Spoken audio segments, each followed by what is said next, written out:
So, welcome everybody to Pediatric Grand Rounds. I'm the voice that you hear. I'm Suzanne Mazer. I'm the director of CME at Seattle Children's Hospital. And now I have the pleasure of introducing the wonderful Dr. Cora Bruner, who is the professor of pediatrics and adolescent medicine and an adjunct professor of orthopedics and sports medicine at Seattle Children's Hospital and the University of Washington. She's the director of both the outpatient eating disorder program and biofeedback clinics at Seattle Children's, and the current chair of the AAP Committee on Adolescents and a member of the AAP section on integrative medicine.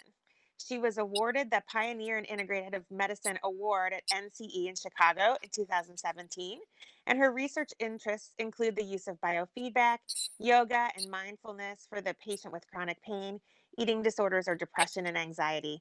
She loves to sing, play the fiddle, kayak, and ride her bike.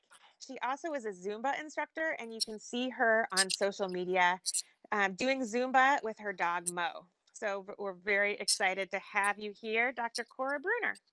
Thank you very much. It's a pleasure and honor to be here with all of you today. This title is Top Herbs and Supplements Used by Children and Teens. I would like to acknowledge that we are on the traditional land of the first people of Seattle, the Duwamish people, past and present, and honor with gratitude the land itself and the Duwamish tribe. I have nothing to disclose, and this is going to be a packed topic today. We're covering many things, but we're having an overview of herbs and supplement usage patterns. We'll talk a lot about efficacy and safety, and we'll share a lot of resources with you on how to get more information on herbs and supplements. At the end of this talk, we will make sure that you always ask about herbs and supplements at every healthcare visit and review adverse effects on the herbs and supplements that your patients may be using and any interaction that might occur with what they're taking in terms of herbs and supplements and medications prescribed. There'll also be web-based reviews of herbs and supplements that you will learn how to use when you're taking care of your patients. So from a 2012 survey, they surveyed over 10,000 children ages 4 to 17 and found that 11.6% have been given some form of complementary health product. And the most frequently used products in this study included fish oil, melatonin, probiotics, and the most frequently used complementary practices were chiropractic or osteopathic manipulations. What were they used for? Usually for back or neck pain, head or chest colds, anxiety, ADHD, or trouble sleeping. And from this study, they found that the people that use complementary and alternative medicine, which is the term which was used in the past, now we call it holistic and integrative medicine, were predominantly those who lived in the West, Northeast, or Midwest, more likely to have a parent with a college education, and more likely to use prescription medications, which is extremely important when you are asking your patients and families about the use of complementary health herbs and supplements. Interestingly, also those who use complementary and alternative medicine had a parent who used it as well. When I was doing this talk, I realized that this was a very interesting study, but also possibly skewed. So I did a deeper dive into looking about equity in research with the help of Dr. Nutman, who is our pediatric third-year resident on adolescent medicine this month. Shout out to Sarah, and also to Dr. Yolanda Evans, a dear friend who also helped me with this. And we found that there were actually 2 large reviews on the prevalence of herb usage among racial and ethnic minorities in the United States. One published in 2013 and one published in 2019. And from these studies, they looked at many studies that were smaller than the one through the NIH, but did find that in these studies, 17% of African Americans, 30% of Hispanics, and 30% of Asians use some form of herb or other supplement in their practice, in their families or in themselves. And this is also important in terms of other practices, including chiropractic and osteopathic manipulation. So rather than realizing this is prominently occurring in a white privileged population, this is not true. We are actually finding through more equity-based research that this is something that's used amongst all ethnicities, racism studies notwithstanding, but it's important to make sure that you cover this topic when you are talking to your patients. So what is the issue with this? Why is it so important that we know about herbs and supplements? Well, the reason I think it's extremely important is that they are, by being supplements, considered not regulated by the FDA. And this began as law with the Proxmire Agreement in the late 70s, and then again in the 1980s.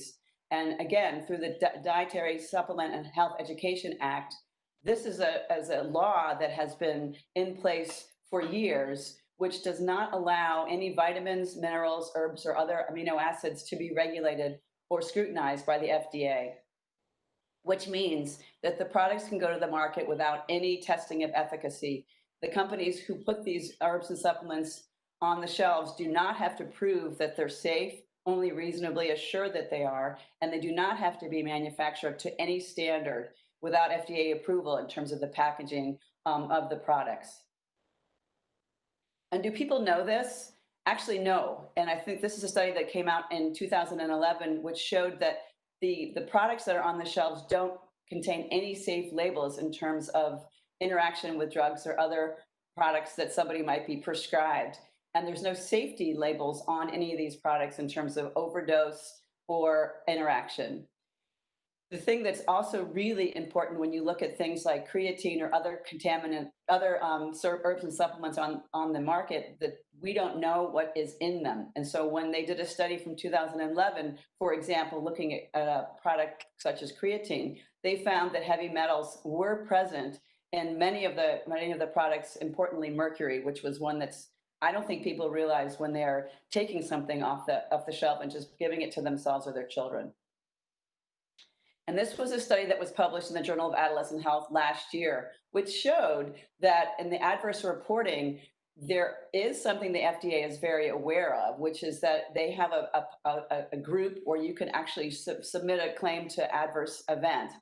And so when you do a dive into the adverse events through the FDA websites, you can actually find adverse effects from many, many, many different products, including herbs and supplements.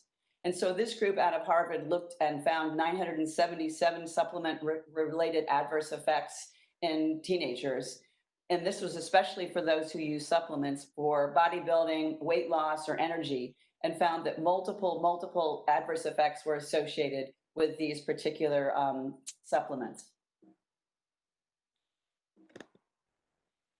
What is the answer? What are the herbs and supplements doing in response to this? Because the purpose of my giving this talk is not to just completely throw out all herbs and supplements, because there are many companies that are reputable that want to make sure that their product is safe, not contaminated, and consistently batched.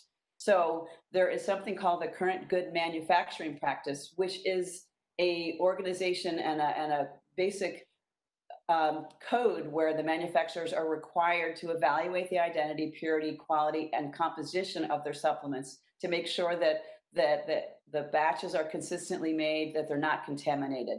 They're not actually a practice where they prove efficacy, but these current good manufacturing practices, the purpose for this is to make sure that the product is safe and not contaminated.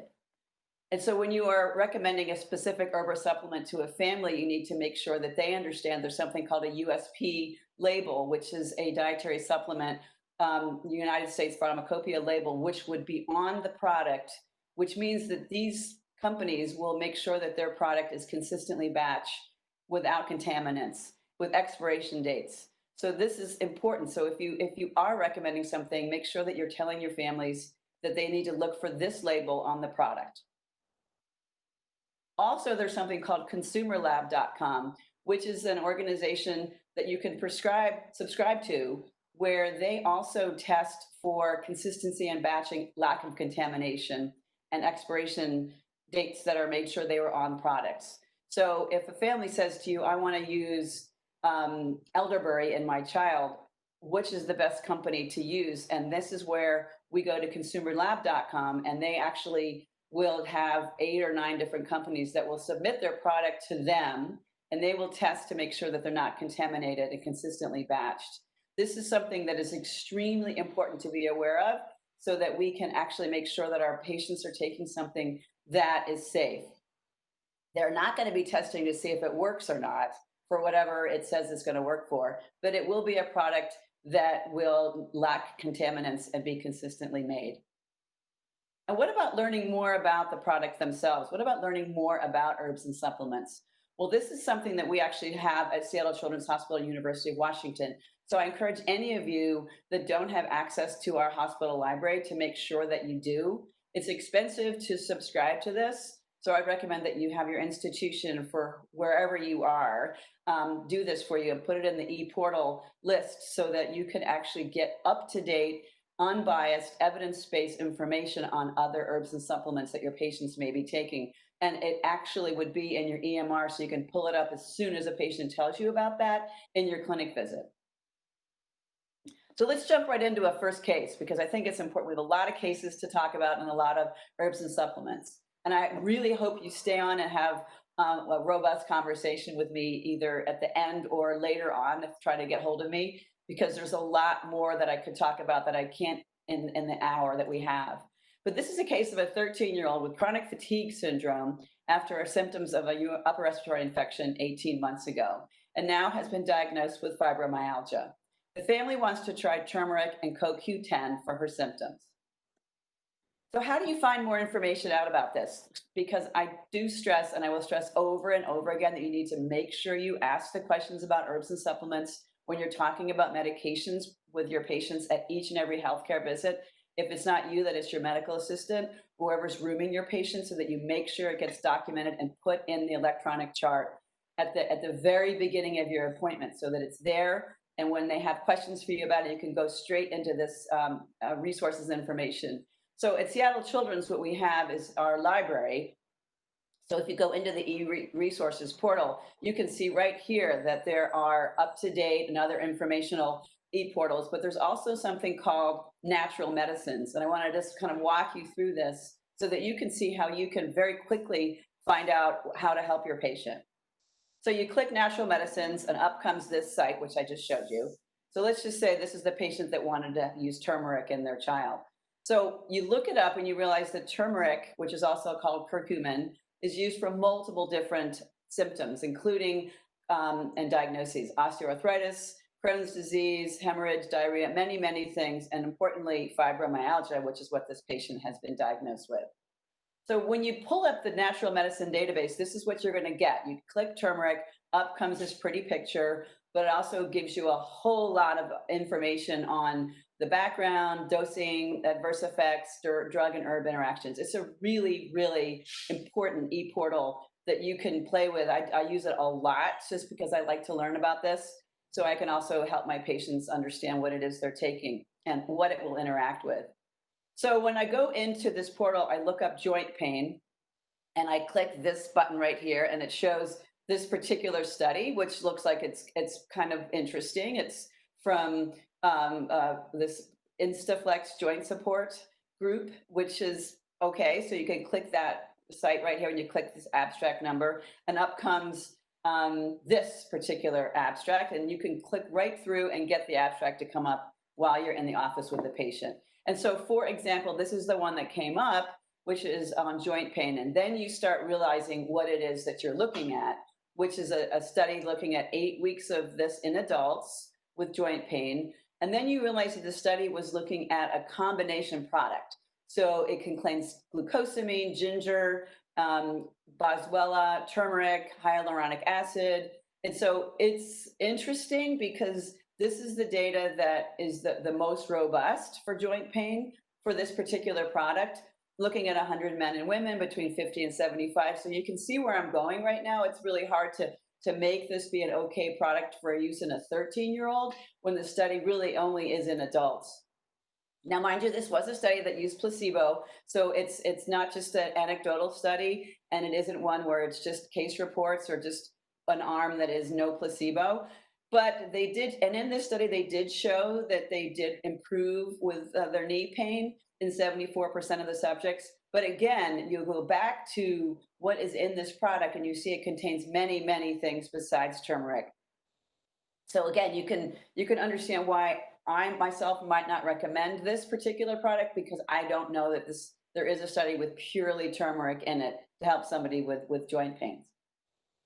So this is another study which showed curcumin for rheumatoid arthritis compared to diclofenac, which is a very strong nonsteroidal, and did show that the symptoms of rheumatoid arthritis were reduced. And this was a pure product study, as opposed to a study which had multiple different ingredients in the product studied. So this is a little more helpful for me in terms of whether or not I would recommend something like this in my patient. But again, it's in adults. If you are going to use it, the way they recommend using it is 4 times a day, which is hard for anyone to do, much less a 13-year-old. So, but this is what the study is. So whenever I talk to a family about using some kind of herb or supplement, I say most of the time, since these things aren't FDA regulated and there's no extended release turmeric, that these products really need to be taken multiple times a day for efficacy. And recognizing that there are adverse effects associated with it, including constipation, diarrhea, and urticaria. And what about CoQ10? This family already wanted to use this too. And so when you go back into the natural medicine database, which I showed you earlier, you see that CoQ10 is used for many things, including congestive heart failure, chronic fatigue, autism, and muscular dystrophy. So it's used for many things. It's a fat-soluble compound, similar to vitamin K and considered an antioxidant. And so from looking at some clinical studies, can CoQ10 improve molecular parameters in fibromyalgia? Well, this was an interesting paper, again, in adults, which did show that if it's used compared to placebo, it did reduce pain by 52 to 56% and fatigue in adult patients with fibromyalgia. So maybe, right? So maybe this would be a good idea. But again, Right. this is a study in adults. Another study looking at CoQ10 combined with ginkgo, and again, many studies that you look at when you look at herbs and supplements are studies where it's a combination of the herb or supplement and some other herb or supplement, which is, it's frustrating, but it's the way herb and supplement research, particularly for multiple studies, it's a combination study. But this particular study showed that in combination with ginkgo, that there was definitely improved quality of life, such as physical fitness, emotional feelings, and social activities in those who use CoQ10 combined with ginkgo compared to in an open pilot study. So open pilot study, meaning there's no placebo in it. So it's an interesting study, but again, in adults. The dose for CoQ10 is 300 milligrams a day, and the gastrointestinal side effects are robust, actually, for someone that takes it. So when they do these studies, they recognize that if you take it in 2 to 3 doses per day, so 100 milligrams 2 or 3 times a day, you will have less of these side effects. So what would I recommend in someone like this?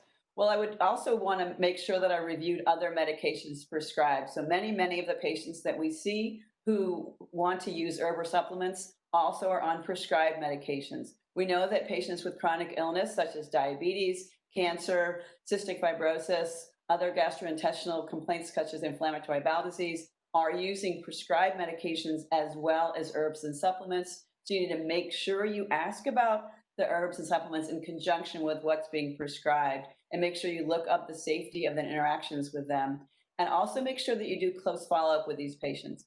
So with this patient, with a 13-year-old with this diagnosis, I wasn't necessarily supporting her using turmeric, maybe CoQ10, but was very careful to recognize that there could be interactions with the other medications she's been prescribed and some kind of herb or supplement.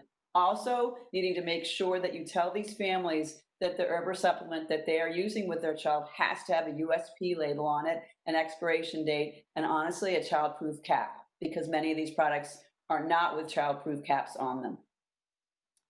Let's talk about our next case. This is a 17-year-old on the track team. Her college applications are due and she's exhausted. She fears that due to COVID, she may not be able to actually attend college. She's been taking herb and supplements to get through the year, both to stay awake, go to sleep, and stay healthy. So this kiddo is on a bunch of different things. And so she takes a lot of caffeine throughout the day to stay awake, which might be in the form of Red Bull or some energy drink or even Starbucks. And we know that caffeine is a xanthoid alkaloid, which actually readily crosses the blood-brain barrier. It does improve performance and it does keep you up. In fact, I have my cup of coffee right here. But it does also cause anxiety, nervousness, and withdrawal when you don't have it every single day. So this is important to talk about with our patients because it can interfere with the other medications that are prescribed, causing more tremulousness and nervousness. So it's, even though it seems like it's benign, it's actually not. And so I need to make sure that we ask very often about caffeine when we're talking to our patients and make sure that we tell them that it is something that can interact with what we're prescribing. This patient also is interested in taking echinacea to prevent colds. and it's been approved in Germany for many, many years as a supportive therapy for upper respiratory infections. We know that in the laboratory, it can stimulate the alternate complement pathway and activate nonspecific T cells. It could also have immune modulating effects and can, in the laboratory, can inhibit viral replication and enhance the motility of polymorphonuclear cells and natural killer cell activity. Jim Taylor, hopefully he's on the call, actually did a study in 2003, which is one of the very few studies using echinacea in children, and didn't find a difference in the duration or estimation of URIs in children compared to echinacea or placebo. So from a Cochrane review in 2014, they were unable to show that there was any benefit for preventing or treating colds. And a study from 2015 did show that when you use echinacea with a hot drink compared to esteltamivir in influenza treatment, it did actually show possibly a decrease in the duration of the upper respiratory symptoms due to flu. So again, it's not going anywhere, even though the Cochrane review from 2014 did not show benefits. Echinacea studies are still occurring because, honestly, of the effect that we have been able to show in the laboratory. If people are going to be using echinacea, they use either the leaf or the root, and it's used either as a juice or a tincture, and it can be used 30 to 60 drops 3 times a day during an upper respiratory infection. The adverse effects are not necessarily robust, but in someone that has ragweed, they do have allergies to echinacea. And there's a theoretic concern if you have someone that's immunocompromised or have an autoimmune disease, they shouldn't use this, although this has never been actually reported in the literature that there is a relapse in patients who have an autoimmune disease or immunocompromised. Elderberry is another commonly used herb for common colds and influenza, and there's an anthocyanidin that's used as an immunomodulator and could also be thought to have anti-inflammatory effects. And in the lab, again, it has been shown to have antiviral and immune modulating effects. So this is another herb that has been used very often to either prevent or decrease the duration of upper respiratory infections and even influenza. So this is a study from 2019, which showed that black elderberry treats upper respiratory infections, published with a meta-analysis review of a number of different clinical trials, looking at the duration of upper respiratory infections in those on elderberry. Another study published in 2016 out of Australia showed that elderberry compared to placebo decreased the duration of an upper respiratory infection by 2 days. So instead of someone and having a 5-day upper respiratory infection symptomatology, it was only, having a 7-day duration of symptoms, they only had a 5-day duration of symptoms. So that may not seem like a big deal, but actually for people that have had infections with viruses, 2 less days of symptoms is significant.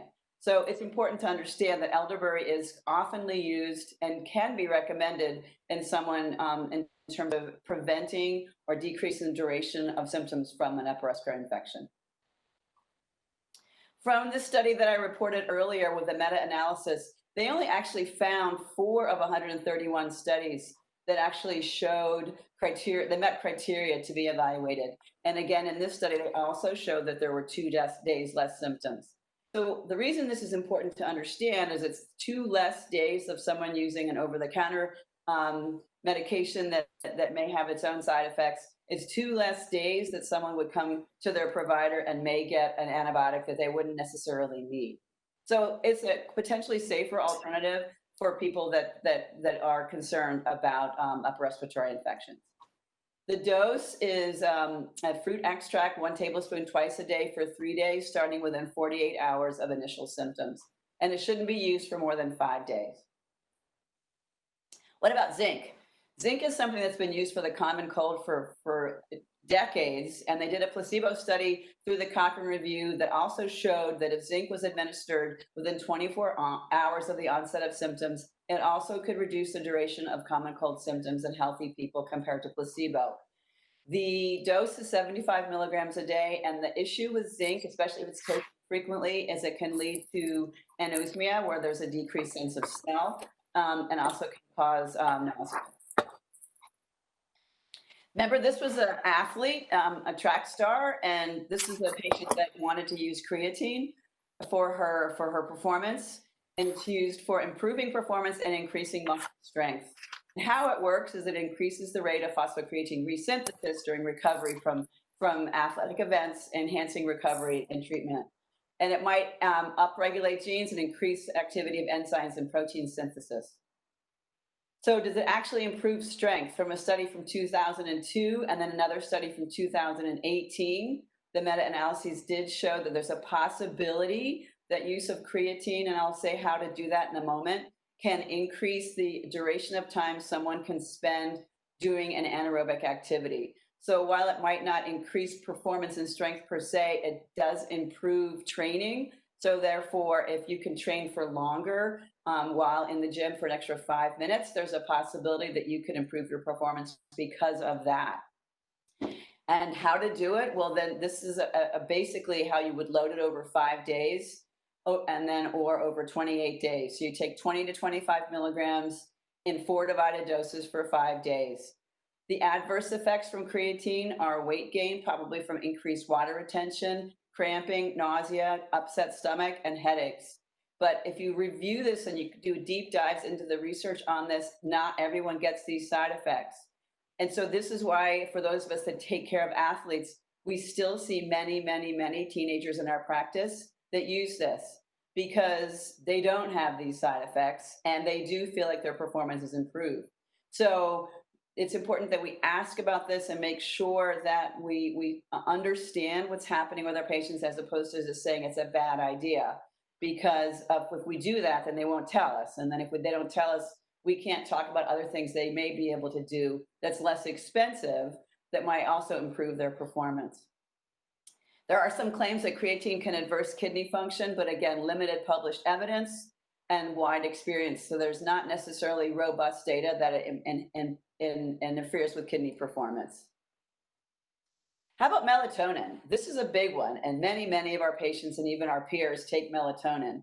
And basically, the melatonin research has been going on since the 80s, initially for jet lag, but also for shift work, for disorders, and also for those that want to do nicotine withdrawal. There's a lot of interest in using melatonin in our patients with autism because many of our kids that are autistic have significant issues with sleep. How does melatonin work? Well, it increases the binding of GABA aminobenzoic acid to its receptors. And it's interesting. I find that I get many, many questions on melatonin in practice. And from 2015, out of a European journal, they definitely found that in pediatric neurology, especially in those children with sleep issues, melatonin does improve sleep, both decreasing sleep latency and improving in sleep in children, especially those with autism. There's this study, the second study, which is the sleeping without prescription. It's a very, very interesting paper, which talks about many, many things that people use in children with autism without using using a non-pharmacological intervention and using over-the-counter treatments. And so for many, many, many patients who have issues with sleep, melatonin is used. And the interesting piece about melatonin, especially in kids with autism, is there's a tolerance that seems to develop when someone starts with 0.5 to 1 milligrams a day. And so people go up higher and higher of the dose of melatonin in terms of improving sleep. But it's a backwards thing. So the more melatonin you use, the slower you metabolize it. And so then all of a sudden you find these kids that are on 5, 6, 7, 10 milligrams a day of melatonin. It doesn't work anymore. And that's because that's too high, because the more melatonin you give to a child with melatonin secretion abnormalities, especially those with autism, the less fast they can metabolize it. So you actually need to decrease the dose of melatonin to show efficacy. It's a really, really important topic. I know that many of us really feel that the cell phone, and all the light from the cell phone does interfere with melatonin secretion, which indeed it does. And I get many, many of my teenage patients that say, well, I'll just put a blue light filter on my phone and then I'm good. Or I'll just take melatonin so I can stay on my phone all night, which is not actually true. So more important than taking melatonin is allowing your own melatonin to kick in, because our melatonin secretion through our pineal gland is alive and well. So while it's important to understand that many patients don't metabolize melatonin correctly, most of us do. And the problem with melatonin is it's a hormone. It is not, obviously, it's coming from the pineal gland. So it can interfere with ovulation, glucose utilization, in combination with alcohol, benzodiazepines, and other sedative drugs can cause additive sedation. So this is not a benign product at all. So again, making sure that you understand it's not an herb or a supplement, it's actually a hormone. And it is, again, not regulated by the FDA. So when someone is buying melatonin at their local pharmacy, again, if it doesn't have a USP label on it, you're not sure, the patient's not sure that it even has anything in it resembling melatonin. So honestly, make sure that if you are having your patients use this, you can honestly say, be careful. Make sure that if you have someone taking it, give yourself a washout period of a week every 6 to 8 months, just so that you can see if your own body secretes it better than something you would take over the counter. So for this patient who was working on making sure she was trying to get to college and dealing with all the potential COVID issues, what I recommended, she could, if she was a possibility of being exposed to an upper respiratory infection, elderberry probably isn't a bad idea. I recommended that she stop drinking so much coffee, and recommended that she also probably be careful about melatonin, work more on sleep regulation. Creatine, maybe, but honestly, I would really would recommend that she would take in something that contained creatine, which was soy, tofu, fish. There's a lot of things that contain creatine that you can just buy as a food without trying to take something that's actually quite expensive. The next case is Michael. He's a 11-year-old with obsessive compulsive disorder, Tourette syndrome, and headaches. Parent wants to try natural remedies for Michael because they seem to work for her. She's brought in N-acetylcysteine, butterbur, omega-3, St. John's wort, and magnesium. Whew, this is tough because, of course, this is the kind of patient you would get like on a Friday afternoon, and you're just, wow. There's a lot going on, and you're trying to sort of unpack all of these things in a very brief 15-minute follow-up visit. But this is really important that you take a stop and look at the National Medicine Database to look at all of these products to see, because let's just say he's also prescribed ADHD medicines. He's on methylphenidate, or he's on Topamax for his headache. So there's a lot of work happening here with this little guy. So you need to be very, very careful to unpack what it is that this parent is trying to use naturally, and also something that is being prescribed by your colleagues. So what is N-acetylcysteine? And for those of you that remember this or are working in PICUs or the ERs, N-acetylcysteine is an antidote for Tylenol overdose. It's also as an antidote for carbon monoxide poisoning.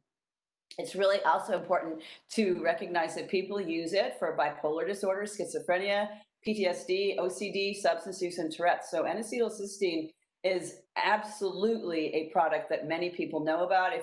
Once you finish my talk and you Google NAC, bam, up will come thousands and thousands of things in Google on N-acetylcysteine. And our patients are looking this up. They are trying to figure out what to do for their child because there's so many things that people use N-acetylcysteine for right now. Has it been studied? Yes. N-acetylcysteine has been studied in this paper that was published in 2017, especially in psychiatric conditions such as OCD.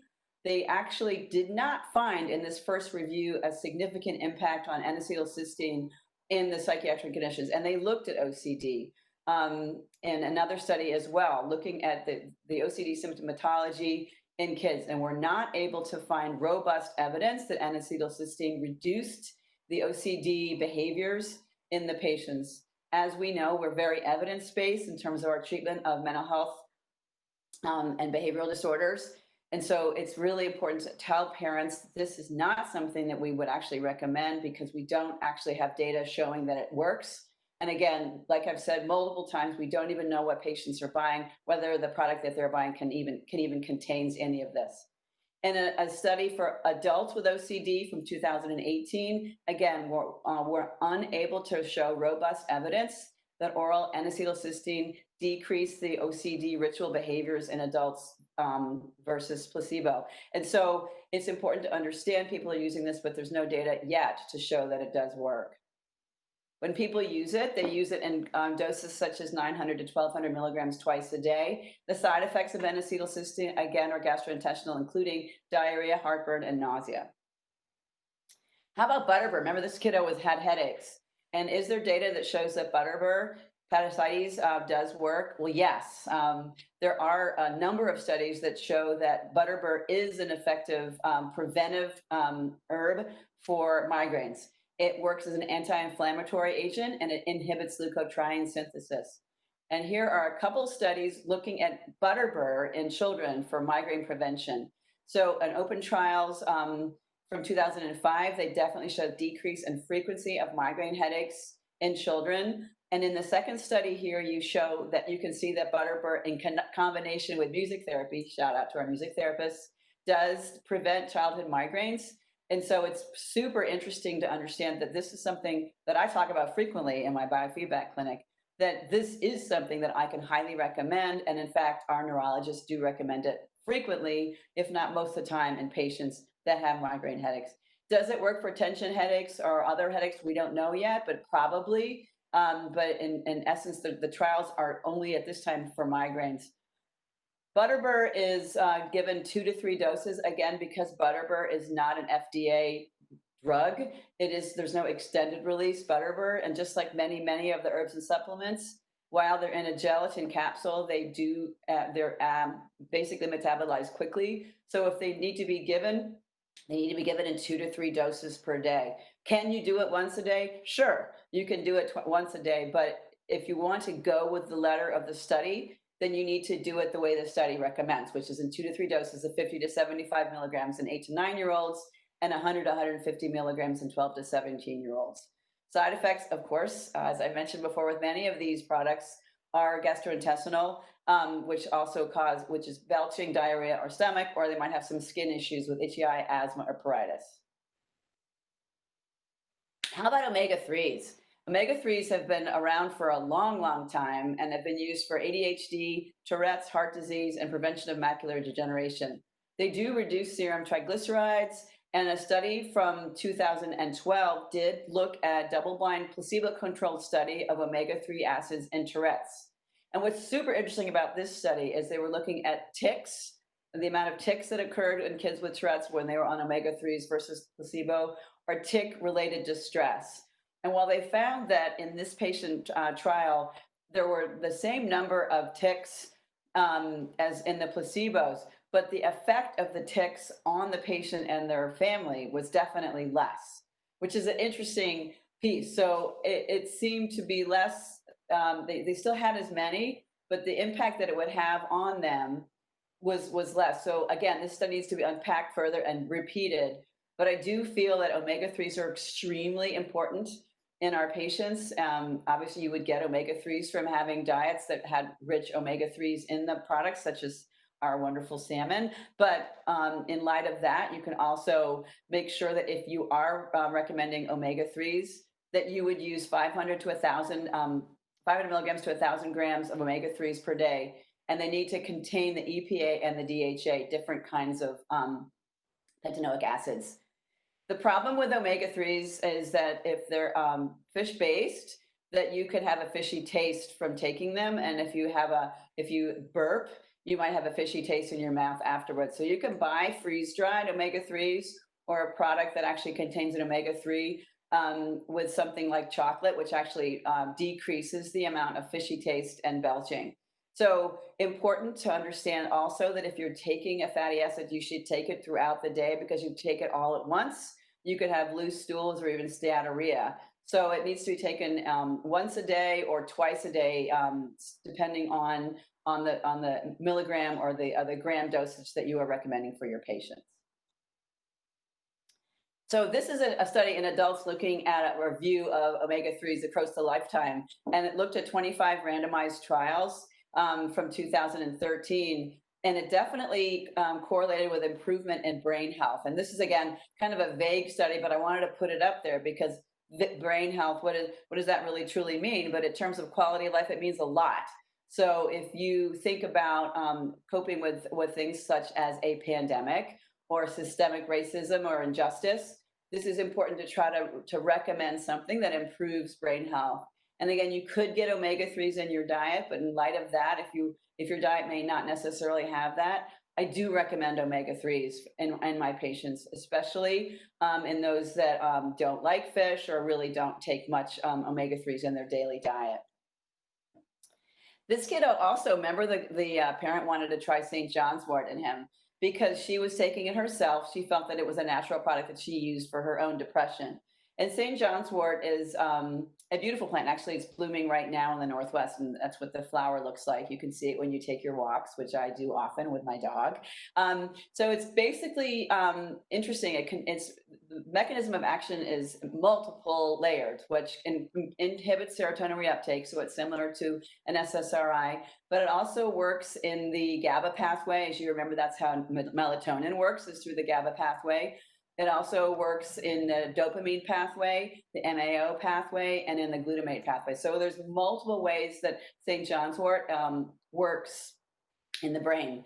From a Cochrane review from 2005, they looked at multiple studies and they found that St. John's wort was more effective than placebo and similarly as effective as a standard antidepressant for mild to moderate depression. And for major depression, the effect was minimal. And this, again, was a Cochrane review from 2005. And so this is why we see St. John's wort recommended or used in many of our patients with mild to moderate depression. The issue with St. John's wort is, as I've been saying throughout this talk, it needs to be given 3 times a day if you're actually going to be following the way it's studied through the Cochrane review of the studies, which is 300 milligrams or 0.3% hypericin. There is no extended release St. John's wort, and there won't be unless a drug company wants to pull out and try to figure out what's the most effective thing that St. John's wort and pathway is working through. The issue with St. John's wort is that it induces the P453A system. So it can increase metabolism of warfarin, cyclosporin, and protease inhibitors, and also may decrease platelet aggregation or photosensitivity. So it's super important to understand. I know that when I was going through cancer treatment, I was told do not take St. John's wort because it can interfere with platelets. And I wasn't taking it, but I also didn't even realize that based on the chemo that I was on, that I obviously needed to be very, very careful about other products that I was taking that would interfere with the chemotherapeutic agents.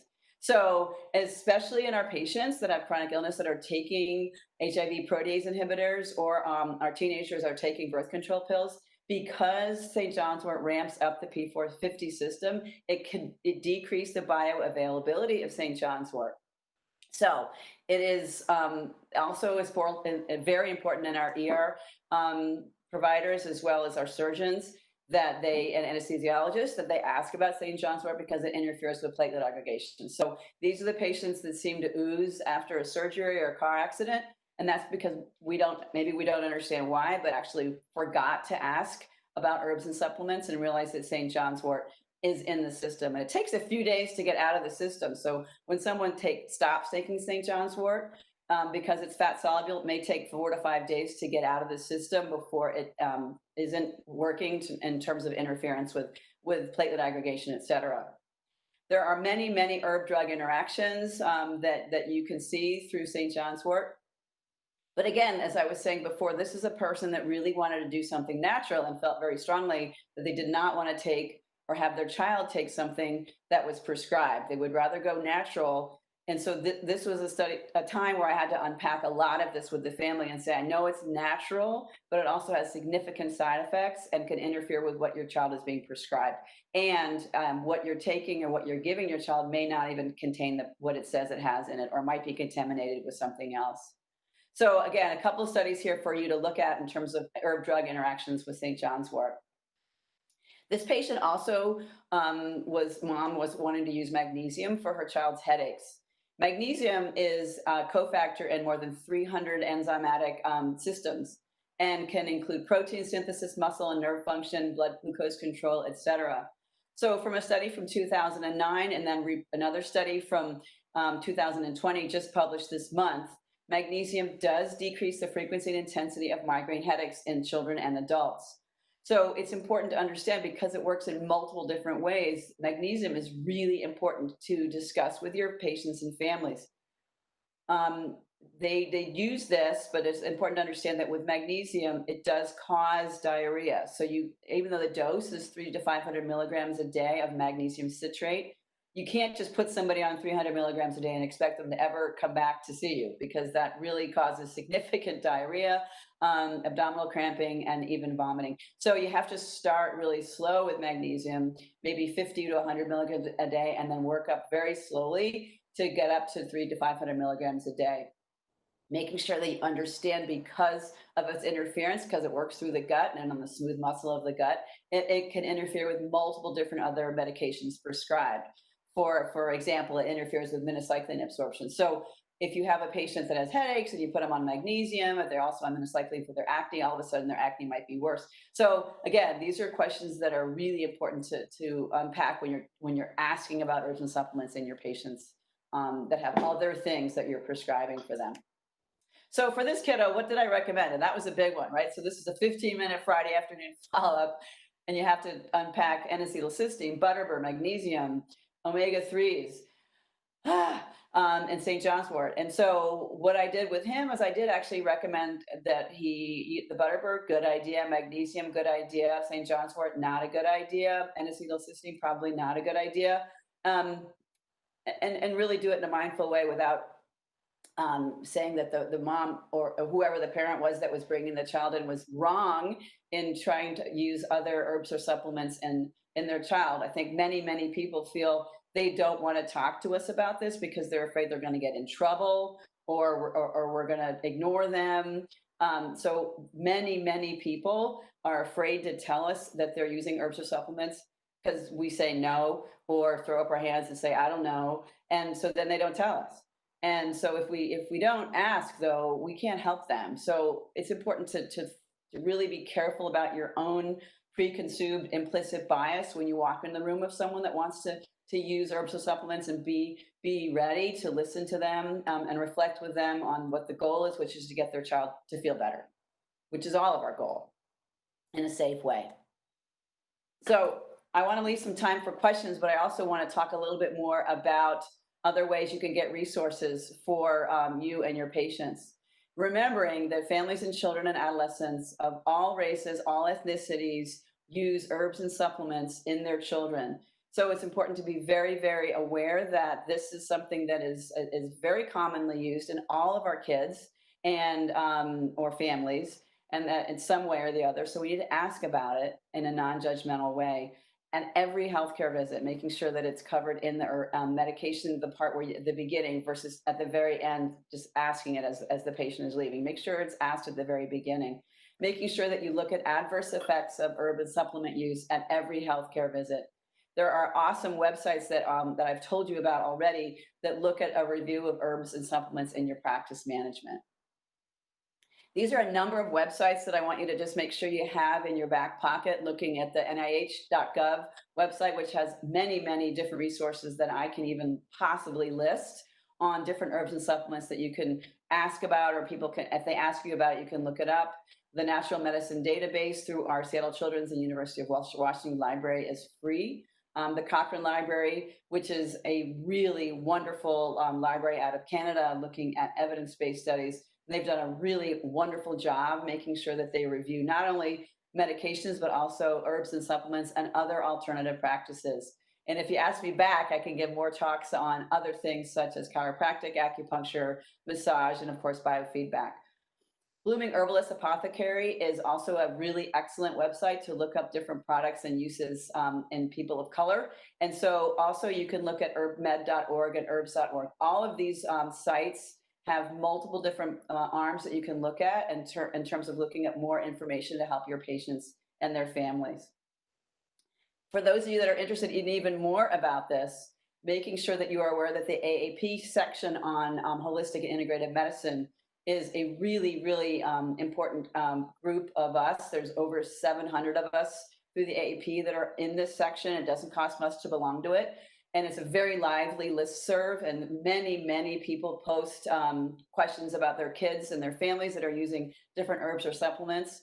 So it doesn't fill up your email box, but it is really important if you want to learn more about herbs and supplements and other integrative practices. and you're a member of the Academy of Pediatrics, this is a very, very important group. And I'm on the executive council for this right now too. So it's actually pretty cool. And this is a paper that was written by my peers in 2017. This contains a lot of information that I just gave you, and also a lot more information that I didn't even talk about yet about other practices used in children. I know that there's many questions in the chat box right now, and I want to make sure I answer as many of them as I can. If I can't, this is my email, and that's my cell phone. I really super don't mind if you guys call me about this. I usually get tons of calls after these talks about this, that, and the other. I don't mind because I love chatting with all of you, and I super miss seeing you. So I'm sitting here in my daughter's bedroom, and I would love to actually see all of you, or even talk to you, or FaceTime with you. So just call me if you have any questions, or email me. These are the list of references, and it doesn't even start with all the different references that I got to review with you for this talk. There's so many more papers out there, but this is just a brief compilation of the references that I refer to about herbs and supplements. This is Suzanne, and I'll start asking the questions. We'll make it till about 9:02, and then we'll take it offline. So first from Dr. Shaquita Bell. Cora, this is awesome. Thank you.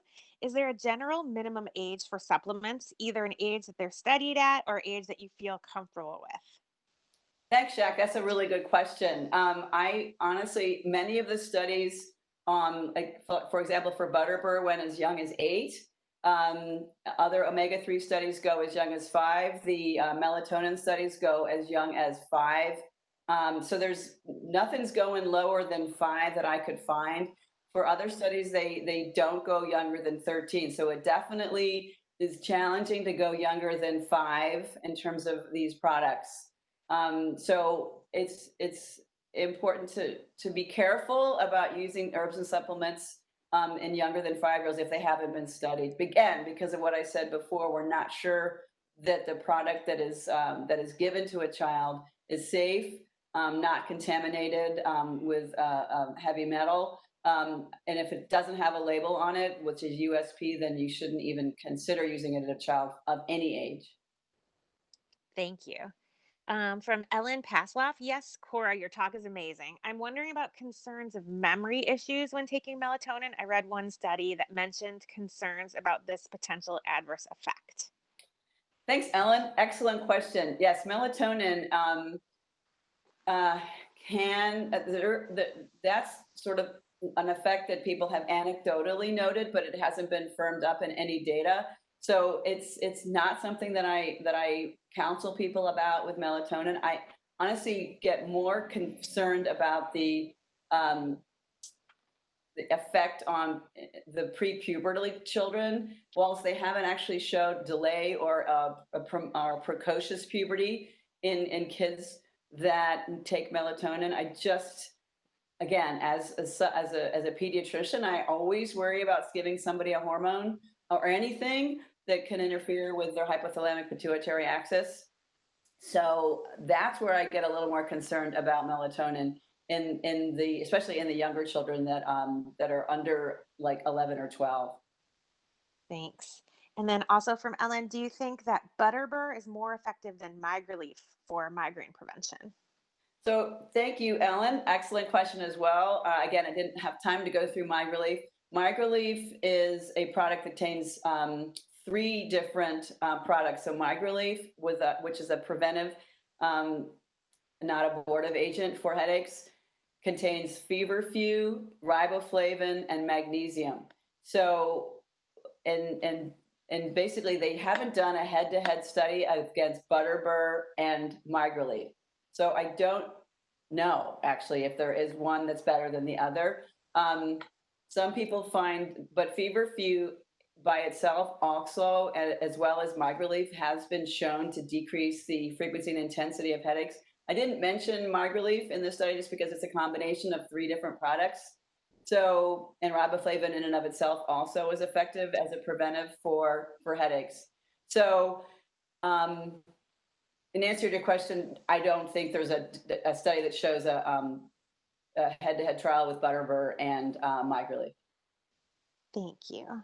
And from Jillian Hagerman, herbs and supplements can be expensive, especially those with the verified USP labels, which can be prohibitive for some families. So, do you know of any resources to help families afford them?